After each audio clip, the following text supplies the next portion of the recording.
ہنزا کی وادی میں جب شام کے سائے نیلے پڑنے لگتے ہیں، پہاڑ اتنے قریب محسوس ہوتے ہیں جیسے آسمان سے کوئی راز پھسل کر زمین پر آ گیا ہو۔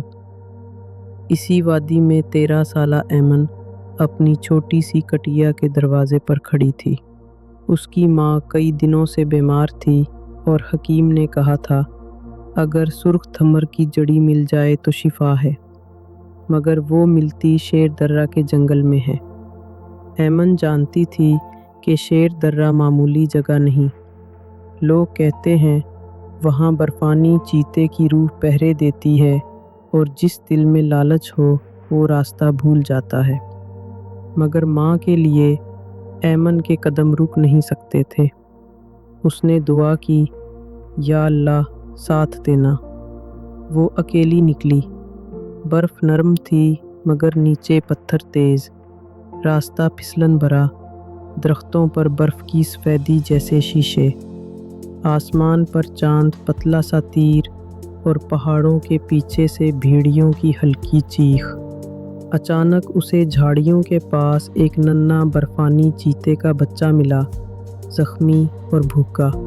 اس نے اپنے دوپٹے سے لپیٹا، روٹی کھلائی اور پانی پلایا۔ بچہ سکون سے آنکھیں جھپکنے لگا۔ پھر ایمن نے آوازیں سنی، شکاری قریب تھے۔ وہ کہتے تھے نشان تازہ ہیں، ماں پاس ہی ہوگی، بچہ بیچیں گے، کھال الگ۔ ایمن نے بچہ اٹھایا اور پیٹھ پر باندھ لیا۔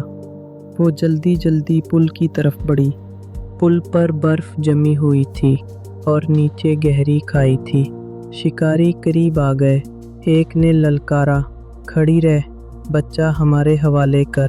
ایمن دل ہی دل میں کانپ رہی تھی مگر قدم نہ رکے۔ اچانک دور سے ایک بھاری گرج سنائی دی۔ پل کے اس پار ایک بڑا برفانی چیتا کھڑا تھا، سفید کھال، نیلی آنکھیں، خاموش لیکن حکم والا منظر۔ شکاری ٹھٹک گئے اور بھاگ نکلے۔ ایمن نے بچہ سینے سے لگا کر پل پار کیا، چیتے کے سامنے سر جھکایا۔ میں دشمن نہیں، ماں کی دوا کے لیے آئی ہوں۔ چیتے نے بس نرم سا اشارہ کیا اور جنگل کی طرف چل دیا۔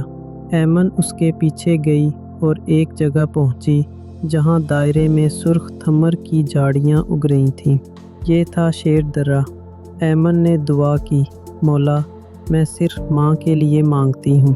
پودے خود بخود جھک گئے اور ایمن نے ضرورت بھر جڑی کاٹ لی۔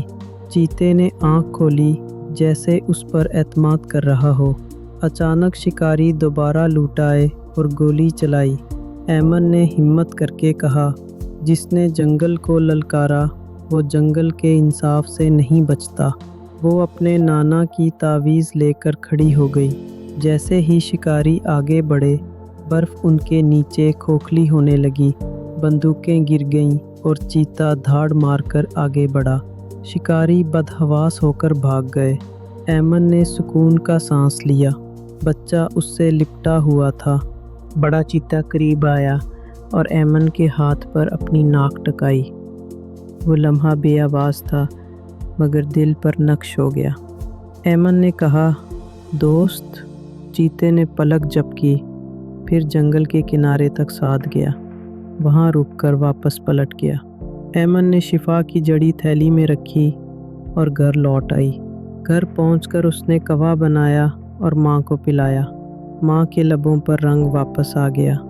گاؤں کے لوگ پہلے ہنسے مگر جب انہوں نے راستے پر شکاریوں کے قدموں کے نشان اور برف میں چھوٹی بندوقیں دیکھی تو افسانہ یقین میں بدل گیا۔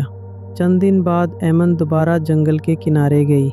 اس نے گوشت اور ایک اونی رومال بطور نشانی رکھا۔ دور برف میں وہی سفید سایہ نمودار ہوا۔ ایمن مسکرائی۔ اسے معلوم تھا کہ جب انسان اپنی ضرورت سے زیادہ نہ مانگے تو جنگل اس کا دوست بن جاتا ہے۔ یہ تھی ایک بہادر لڑکی اور برفانی چیتے کی داستان جو ہمیں سکھاتی ہے کہ اعتماد سب سے بڑی طاقت ہے۔ اگر کہانی اچھی لگی تو لائک ضرور کریں اور سبسکرائب کر کے ہمارے ساتھ جڑے رہیں۔